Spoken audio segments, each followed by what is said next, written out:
E aí, galera, tudo bem com vocês? Se você está aqui no meu canal é porque chegou provavelmente sem querer. Então já vai ficando aí. Vamos reagir a um vídeo aqui do canal do Vaquinho, acho que o nome é Vaquinho. Deixa eu ver aqui. Esse vídeo foi postado há 2 anos? 2 anos. Quem quiser dar uma ajuda ao Vaquinho, curta o vídeo, já tem 13 mil curtidas, então o vídeo deve ser muito bom, tá? Curta também, assista aqui diretamente no canal do Vaquinho, tá? Tem outros vídeos dele aqui que devem ser ótimos, tá bom? Seja membro, se inscreva, vamos dar uma força aqui, tá bom? Vamos lá. Vamos fazer um react do vídeo. Eu não sei o que eu vou encontrar aqui, mas ó, mistérios bizarros da humanidade. Galera, eu sou um pouco difícil, eu acredito nas coisas, tá? Eu acredito nas paradas, mas internet é um negócio complicado, então eu raramente fico muito preso com coisas da internet. Mas de repente eu fico, né? Quando eu tô assistindo sozinho, não sinto nada. Olho, nem sei se eu acredito, porque com esse negócio de IA, essas paradas e tal, a gente fica meio, sei lá, desconfiado. Mas quando é outra pessoa falando, descrevendo, dá uma sensaçãozinha de medo, né? E eu tô sozinho aqui, então vamos lá, vamos começar. Bom, o meu nome é Christian, tá? Esse é o canal Christian Reage, estamos começando. Se você quer dar uma força, se inscreva aqui no canal e manda pra mim o que você gostaria de me ver fazendo react, tá bom? Então vamos lá, vamos começar. 3, 2, 1. Opa, já começou com um sonzinho bizarro, né?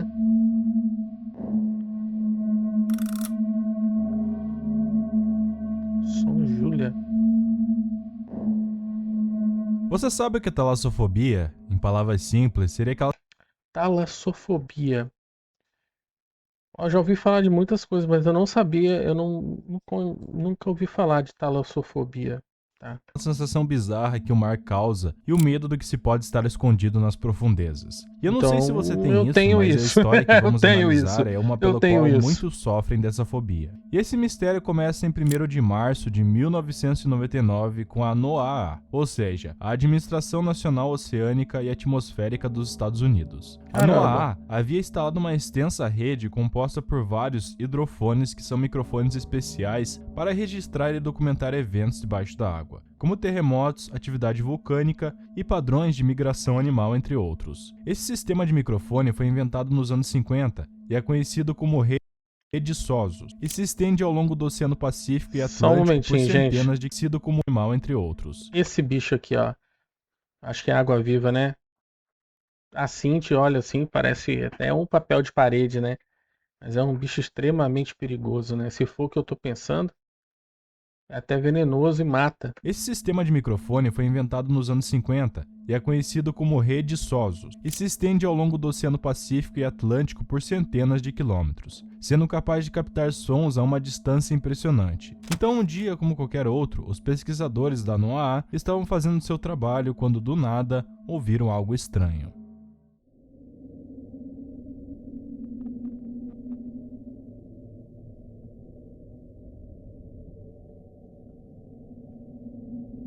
É.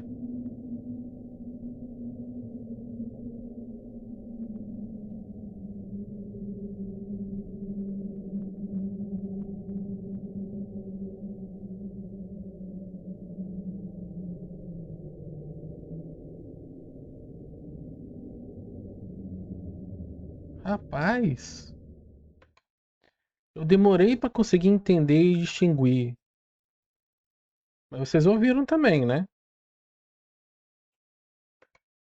Esse áudio de 15 segundos se tornaria um grande mistério. Nele, ouvimos o que parece ser o som de uma mulher debaixo da água. E devido a essa característica, eles deram ao som o nome de Som Júlia. Mas o que a gente acabou de Ah, é ouvir? por Bom, isso é o aqui que é nome. onde as coisas começam a ficar bem confusas. Após alguns dias de análise, os cientistas determinaram que o som Júlia tinha sido emitido no Cabo Adaré, uma área remota no extremo da Antártida. E a Antártida por si só já é um local misterioso onde ocorrem vários fenômenos inexplicáveis. Mas a teoria dos cientistas era que aquele som era de um iceberg se rompendo e batendo em outro. No entanto, alguns cientistas mencionaram que isso era impossível, então a teoria foi descartada. Como que um iceberg vai fazer o som de uma mulher, cara? Sem contar que tem tanta coisa congelada naquela área lá, né?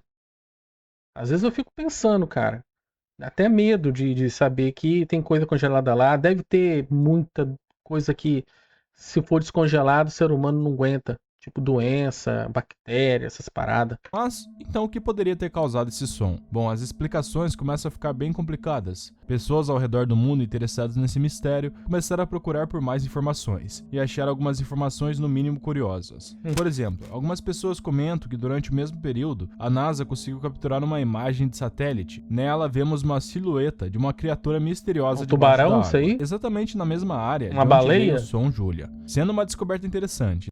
Parece uma baleia. Pode ser uma baleia, né? Baleia faz aqueles sons esquisitos, pode ser uma Na baleia. minha opinião, bem bizarra ao mesmo tempo. O único detalhe é que essa suposta fotografia da NASA tem grandes indícios de que é uma foto falsa, já que não há informações oficiais da própria empresa que confirmem isso. Então digamos que ninguém até hoje pode explicar esse evento, ou o que causou esse som.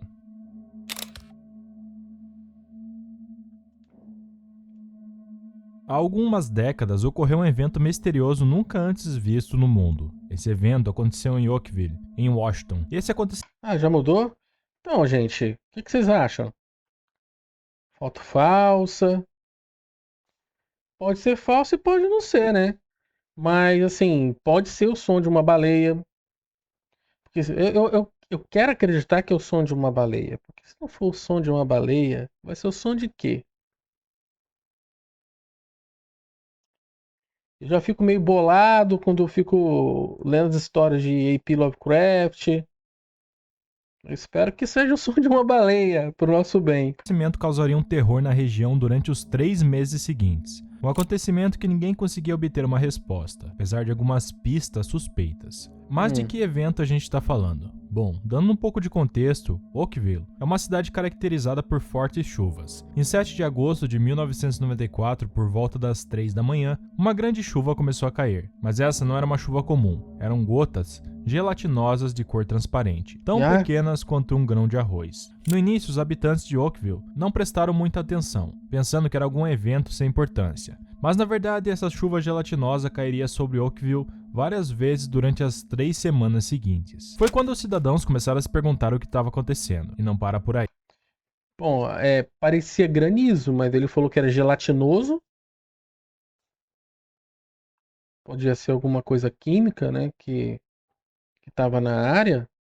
Esse seria um dos eventos mais aterrorizantes na história de Washington. Acontece que ao longo dos dias, algumas pessoas da cidade começaram a ficar doentes. No início eram apenas alguns, e os sintomas eram coisas pequenas, mas com o passar dos dias, mais e mais cidadãos relataram ter sintomas graves, relatando dificuldade para respirar, tontura extrema, visão turva e uma sensação terrível de náusea. Sem qualquer explicação e após se espalhar como uma epidemia, a cidade de Oakville estava aterrorizada. Ninguém entendia o que estava acontecendo, e ao questionar as autoridades, elas negavam que a epidemia fosse real ou simplesmente não davam uma resposta. Mas o pior estava por vir, porque na verdade essa epidemia misteriosa durou 3 meses. E para piorar, os animais da região também começaram a adoecer. Houve dezenas de relatos de famílias em que seus animais de estimação simplesmente morreram devido àquela chuva gelatinosa. Mas após todos esses eventos, um caso que ajudaria na investigação dessas gotas seria o de uma mulher idosa chamada Dory. Durante um dos dias que essa chuva caiu, Dory estava... agora sim, ó. Realmente. Não tem... Uma pessoa descuidada olhando de longe talvez fale que é granizo, mas olhando de perto não tem nada a ver. É uma gosma, né? A pessoa começar a chover gosma na sua casa, na sua região. Caramba, mano. Além de ser nojento, esse negócio infectou as pessoas, matou os animais. Eu não vi esse vídeo ainda. Então, assim, eu não sei o que é. Caminhando do lado de fora de sua casa, quando percebeu que essas gotas eram na verdade uma substância pegajosa. Por curiosidade, ela se aproximou com a mão e tocou uma das gotas. 4 semanas depois, Dory começou a adoecer, assim como o restante da população. Seus sintomas eram mínimos, mas em pouco tempo pioraram. e Dory estava muito mal. Sua filha teve que levar ela às pressas para o hospital, e o que aconteceu depois disso é o que torna esse caso misterioso. Alguns dias depois de examinar Dory, os médicos disseram que a mulher tinha tido apenas uma simples doença no ouvido. Para eles, aquela substância que Dory havia tocado com os dedos não tinha nada a ver com isso, e até disseram que foi apenas uma coincidência. Mas aqui vem algo mais estranho ainda. Resulta que no dia em que Dory ficou doente, sua filha não apenas a levou ela ao hospital, mas também pegou alguns frascos para coletar amostras daquelas gotas. Lá no hospital, ela deixou uma dessas amostras e perguntou a um dos médicos se poderiam fazer alguns testes. O médico não deu muita importância e aparentemente fez apenas uma pequena análise sob um microscópio. E o único resultado foram células brancas humanas. Mas o que isso significa? De acordo com o médico que fez o teste, Galera, vocês entenderam? As gosmas que estavam caindo do céu, pelos testes do médico, eram células brancas humanas. Punk. sua teoria é que as gotas pertenciam a fluidos provenientes dos banheiros de algum avião que passou pela cidade. Mas o problema com essa teoria é que isso não explica como essa chuva caiu durante 3 semanas. Além disso, outro detalhe importante veio depois. Quando contataram a Administração Federal de Aviação, eles confirmaram que nenhum avião emite esse tipo de substância, e na verdade, o único líquido semelhante que os aviões emitem é uma substância de cor azul. Então, sem nenhuma resposta, sua filha decidiu coletar outra amostra e enviar pelo correio para um laboratório. A pessoa... Ô, brincadeira, hein? Falar que tá caindo do avião como se fosse, sei lá. Vocês entendem, né? Vindo do banheiro do avião, é isso? Porque são células brancas humanas. Combustível que não é, né? Pelo menos. que investigaria essa substância viscosa foi o microbiologista Mike McDowell. O que Mike fez foi deixar o líquido em repouso por vários dias para ver se algo interessante acontecia. O que ele descobriu foi que as gotas produziam 2 tipos de bactérias. E aqui algo bizarro acontece novamente. Mike não consegue investigar mais, porque as amostras daquele líquido simplesmente desapareceram. E isso torna esse caso ainda mais misterioso.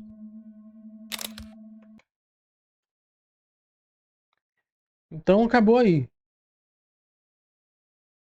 Não tem mais, não teve resultado? Aí eu vou ficar curioso. Bom, se alguém aí tiver uma ideia do que possa ser, ou já teve a resposta, já vi em outro vídeo, passa aí pra mim, porque eu vou ficar curioso. Agora, ó, estranho. Choveu por bastante tempo. Todo mundo que teve contato com essa gelatina ficou doente.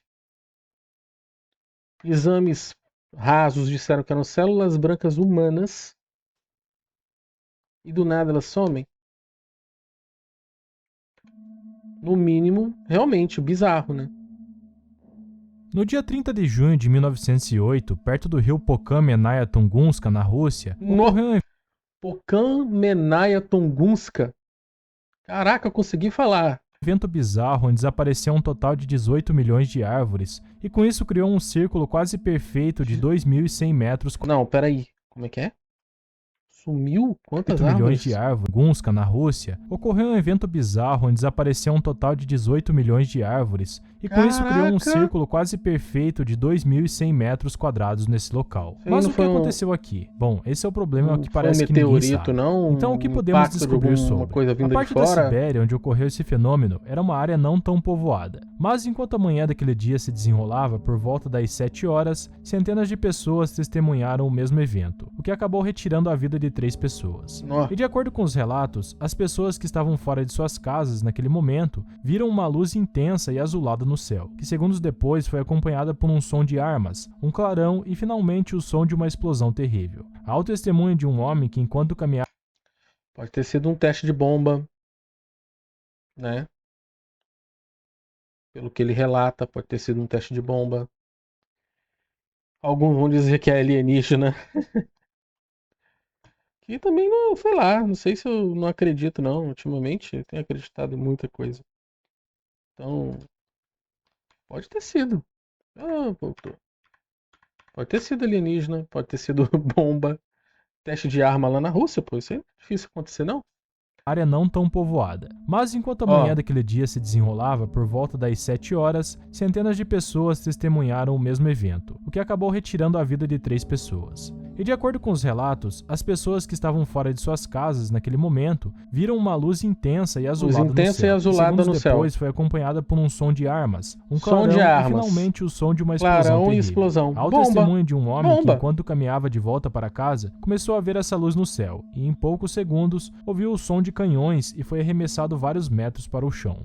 Enquanto ouvia um som bizarro, sentia um calor infernal em todo o corpo. E várias casas também foram afetadas devido à grande explosão. Aquele fenômeno emitiu uma onda de pressão tão forte que quebrou janelas e danificou centenas de casas. E de acordo com os habitantes da região, naquele dia o céu se dividiu em duas partes. Mas o que poderia ter causado isso? Certamente o que vem em mente primeiro é a explosão de uma bomba, certo? Mas vamos ver algo curioso. Se recuarmos um pouco na história, podemos lembrar da explosão da bomba atômica em Hiroshima e Nagasaki. Agora, essas explosões tinham cerca de 15 a 21 quilotons e ocorreram em 1955. Mas no evento em Tunguska, aquele clarão desconhecido teve uma potência entre 30 e 40 megatons, ou seja, algo 1000 vezes mais poderoso do que as bombas de Hiroshima e Nagasaki. E aqui é onde tudo fica mais estranho. A explosão em Tunguska causou um terremoto de 5,0 graus na escala Richter, e depois do evento, durante as noites, os céus da Ásia e da Europa se iluminaram como se fosse dia, um fenômeno que ninguém consegue explicar,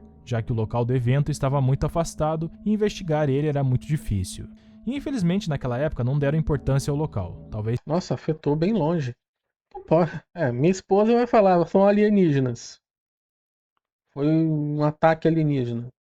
Tenha sido visitado apenas algumas vezes. Pode ser mesmo. Foi somente 10 anos depois que as investigações começaram. A única teoria daquela época era de uma explosão causada por alguma bomba, mas era algo que ninguém acreditava.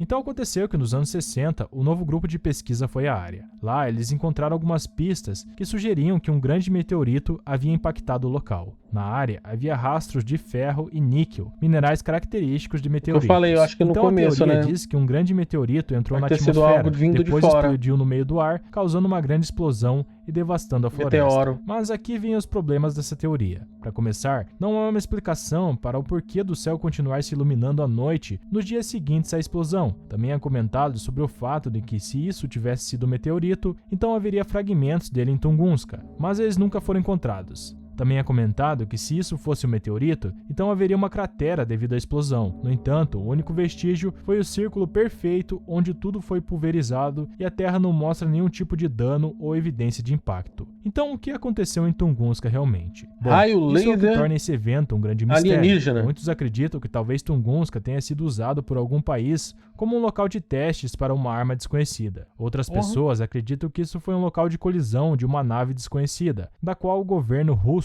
ocultou evidências. Então não sabemos de fato o que foi aquilo que caiu em Tunguska. Tudo pode ser, né? Realmente. Eu acho, minha opinião, foi um teste de armas. Tudo bem que é bem mais forte que a bomba de Hiroshima, né? E Nagasaki ali, mas pode ter sido um teste de armas ali que deu errado. Agora, não explica o clarão, né? Clarão no céu em outros lugares, né? Ou explica, né? Deve ter gente que pode explicar isso de maneira científica, né? Por causa do impacto que deu ali. Sou Joana. Em 21 de abril de 2019, uma postagem no Reddit começou a ganhar fama devido a um mistério que ninguém conseguiu resolver nos últimos anos. A postagem fala a respeito de um enigma encontrado nas páginas 50 de um antigo livro de viagens de 750 páginas dos anos 50. A postagem contém um link que nos leva a uma página cheia de imagens. Mas o que vem depois disso é talvez um dos mistérios mais interessantes da época atual. Nesse site vemos dezenas de digitalizações de páginas de um livro, cada página contendo cifras, coordenadas, símbolos e algumas mensagens criptografadas. Agora, muitos desses códigos fizeram com que centenas de pessoas começassem uma busca para tentar decifrar o código que aparece nele. Então esse seria apenas o começo de uma série de descobertas sobre um livro chamado Sojuana. Mas o que é o livro Sojuana? De acordo com a história, esse é um livro antigo de viagens que foi descoberto em uma livraria. O nome desse livro é Ao Redor do Mundo em 2000 imagens. E era algo como um guia de viagens apontando os lugares mais icônicos de vários países. Legal que antigamente tinha essas coisas, né? Descrições, dados históricos e mapas. Mas no caso desta cópia do livro, ou seja, quem for o dono anterior, ele parecia ser um especialista em linguagens de criptografia, geografia, história, ocultismo e cultos e sociedades secretas do mundo. E para ter uma ideia, quem se juntou a essa investigação criou um projeto no Google Earth, que mostra cada uma das localizações e coordenadas. Todas legal. estão espalhadas pelo mundo e até Vou tentar agora achar, há vou mais de tentar 200 acessar pra ver. localizações marcadas nesse mapa. Então ver isso é realmente impressionante. Mas como a busca começou? A primeira pista foi encontrada nessa página, que contém coordenadas, letras e símbolos que parecem não fazer sentido. Mas vamos analisar mais um pouco. Se olharmos a página da esquerda, notamos que diz GB Vanderbauman 1838. Eu não sei se é assim que se fala, né? Mas poderíamos pensar que esse é o nome do dono original desse livro e que o ano que ele nasceu foi em 1838. Mas vale lembrar que este livro foi publicado na década de 1950. Um detalhe importante se encontra mais abaixo. Aqui temos duas linhas, duas cruzes e um triângulo. Eles parecem ser simples rabisco, mas na verdade tudo por trás desse livro é uma pista. Por exemplo, se passarmos...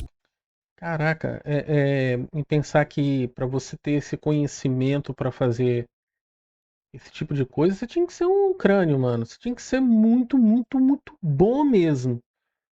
Porque hoje em dia, com internet, com IA, com um monte de coisa, a galera já quebra a cabeça e não faz nada. Imagina naquela época, o cara tinha que ser muito bom para mesmo. as coordenadas seguintes, a primeira nos leva Se era a um um cara, local né? Podia ser conhecido uma mulher como também, né? Elfert Gordon, na Geórgia. A segunda, a um farol na Carolina do Sul. Depois, a uma escultura em Atlanta. Depois, a uma ponte na Carolina do Norte. E, finalmente, a uma estrutura conhecida como a Pirâmide de Morphy, em Morphy, na Carolina do Norte. Mas o que tudo isso significa? Bom, no caso da Pirâmide de Morphy, essa pirâmide é conhecida como a Pirâmide ARS. E, curiosamente, essa pirâmide é repetida várias vezes no livro. E no caso dos outros sites, não há uma resposta definitiva, mas vamos dar uma analisada. Temos esse desenho que mostra uma pirâmide vista de cima com diferentes linhas apontando para ângulos diferentes. Também temos um texto que diz "Sou Joana", e é justamente por isso que esse livro foi chamado assim. E é aqui onde tudo fica mais interessante. Se usarmos esse desenho como referência e colocarmos sobre a pirâmide de Morphy e depois traçarmos uma linha em um ângulo de 50 graus, então chegamos a esse local chamado Joana Bifire Tower. Com isso, começamos a ter uma ideia do que podemos encontrar nesse livro. Mas as outras linhas marcam ângulos de 76 e 193 graus. Esses também levam a outros locais. No caso das letras que vemos abaixo, essas são um dos 4 códigos que esse livro esconde. De fato... Olha o olhozinho ali, hein? Tem gente que vai falar, essa coisa de Illuminati. Essa linha ainda não foi decodificada, mas no caso dos símbolos, temos isso aqui que parece ser uma bússola, e ao lado uma mão com o olho e o número 369. O desenho da bússola ainda não foi decifrado, embora pareça apontar para a Universidade de Augusta, na Geórgia. E no caso da mão e do olho, esses têm uma conexão com a página 68 do livro, que também está cheia de mistérios, mas ela aponta para um mapa na Escandinávia e também para o ponto mais alto do estado da Geórgia, conhecido como Braubaia. Todas essas pistas estão apenas nas primeiras 2 páginas do livro. E basicamente eu estou falando apenas do início desse grande mistério, mas há centenas de pistas e conexões. Sabe o que isso está me lembrando? Eu sei que não é, né? Pelo menos eu acho que não. Está me lembrando os contos de A.P. Lovecraft e do Cthulhu Mythos, né? Tinha muito dessas paradas de investigação, dessas paradas da Universidade Miskatonic, né? Eu gosto bastante. Conexões espalhadas por todos os lados. Mas o que há mais de bizarro nesse livro? Ou melhor, há alguma conclusão ou ponto interessante que ele quer nos mostrar? Vamos examinar rapidamente alguns desses pontos para ver se podemos chegar a uma conclusão. Um achado estranho está na página 18 do livro, que nos leva a Londres. Nessa página tem um texto que diz Crossfire Gambit. E se pesquisarmos isso no Google, vamos ser levados a uma página da internet que inclui 52 palavras-chave, cada uma delas com mais conexões para coordenadas e páginas do livro. Mas vamos ver mais alguns exemplos. Levando a outra. A página 30 contém coordenadas que nos levam a uma área isolada da Geórgia, onde estão as pedras guias. Essas pedras já... Olha que irado, hein? Se eu disser pra vocês que eu não tenho vontade de ver um negócio desse de perto, eu vou estar mentindo. são um mistério em si. São semelhantes à Stone Age, que foram construídas nos anos 80 e estão alinhadas astronomicamente. Também contém as 10 regras básicas da humanidade e estão escritas em 8 idiomas. O misterioso dessas pedras é que quem financiou sua construção é uma pessoa com um pseudônimo, e elas parecem estar conectadas a teorias da conspiração como a Nova Ordem Mundial, os Illuminates, maçons e até o Eu não falei que tinha alguma coisa aí? satanismo. Essas pedras Nossa. foram derrubadas em 2022. Uai, destruíram as pedras? Elas não estão mais lá. Então eu não vou poder mais lá ver. Mas beleza, na página 341 temos uma foto do canal do Panamá, com um desenho de uma estrutura com as letras EE. E é bem interessante porque quando o Mistério de Sojuana foi publicado em 2019, essa estrutura ainda não existia, mas logo um mês depois de o mistério ter sido divulgado na internet, em maio de 2019, uma estrutura em forma de barco foi revelada no canal de Augusta, uma coincidência impressionante. Outro exemplo é a página 502. Essa página contém um mapa onde vemos um círculo e uma linha atravessando a fronteira entre a Geórgia e a Carolina do Norte, sobre a Floresta Nacional de Nantahala. No mapa, há uma representação do olho da providência, um símbolo relacionado a Deus, mas também aos maçons. Esse mesmo símbolo é encontrado na página 752, sobre o mapa de Honolulu, Havaí. E na página 53, há várias coordenadas que apontam para locais nos Estados Unidos, mas uma delas é um campo em uma área remota chamado Panther Top Lookout Tower, e nessa área há letras escritas na grama que dizem N26, mas não se sabe porque o livro aponta para... Como é que esse cara que fez isso nesse livro antigo, ele tinha essas informações do mundo inteiro? Aí que fica mais ainda misterioso, entendeu? Porque naquela época viajar não era fácil como é hoje não, cara.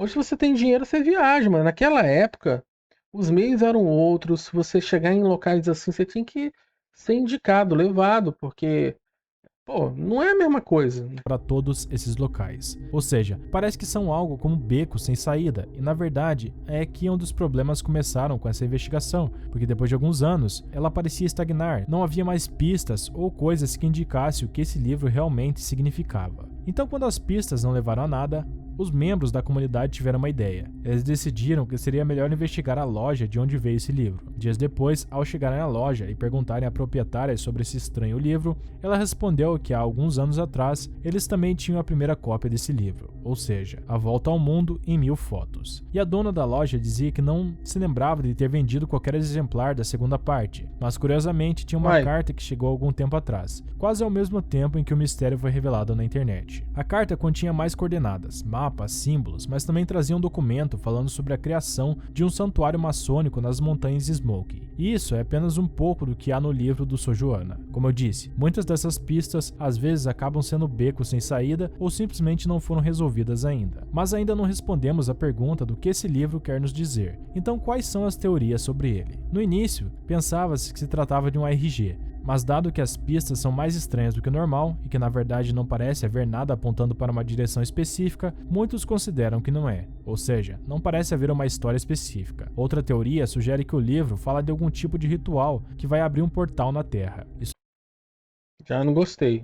é dito porque o livro tem muitas pistas e conexões com o folclore da cultura Cherokee. Por exemplo, os mitos dessa cultura falam de seres dentro das montanhas semelhantes a répteis, e é relatado que os maçons têm conhecimento dessas criaturas que estão relacionadas com a nova ordem mundial, e o livro de Sojuana nos mostra exatamente esse tipo de pista várias vezes. Ele se dirige às montanhas ou áreas da cultura Cherokee, e é uma teoria muito estranha, mas interessante. Uma teoria a mais sugere que o livro tenta nos mostrar o mistério do estado da Geórgia, já que muitas das localizações do livro apontam para lá. O único problema é que também há outras pistas que apontam para diferentes partes do mundo, e não há uma conexão clara entre esse estado e as pistas do livro. Então o livro de Sojuana poderia sim ser só uma brincadeira elaborada, ou será que teria algo a mais? E seja o que for, é um mistério interessante. Em resumo, o enigma encontrado nas páginas do livro Sojuana desencadeou uma busca frenética por pistas, coordenadas e significados Nossa, tem ocultos. gente que fica Essa doido busca com isso levou aí. os investigadores a explorar locais em Gasta todo o mundo, tudo que tem pra desvendar tentar descobrir. símbolos e decifrar códigos. No entanto, muitas perguntas permanecem sem resposta e o verdadeiro significado por trás do livro ainda é um mistério.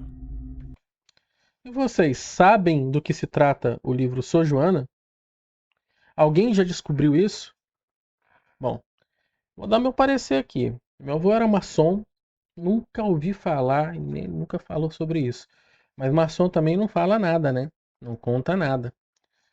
E nem eu bisbilhotando a biblioteca dele aqui, porque ele tinha uma, eu não vi nada sobre isso. Eu acho que tem a ver sim com essas religiões, essas seitas, religiões, organizações secretas do mundo. Eu acho que sim. Mas que o fio da meada para se descobrir, eu acho que já se foi. Eu acho que precisava de mais algum outro item, está faltando alguma coisa. Essa é a minha opinião. E eu nem sei se isso vai aparecer, eu acho que não. Acho que vai ficar por isso mesmo. Bom, gente, eu vou parar por aqui. Eu espero que vocês tenham gostado, tá? Eu não vou continuar para o vídeo não ficar tão grande assim, tá?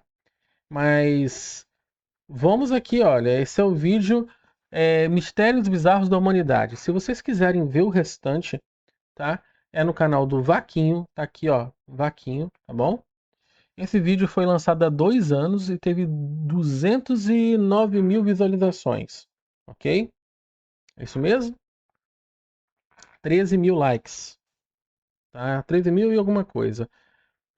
Se vocês gostaram e querem ver o restante, ou querem ver mais coisas do canal do Vaquinho, entra aqui, se inscreve, seja membro, participa aqui dos comentários para dar uma ajudada pro Vaquinho, tá? E assista os vídeos, tá bom?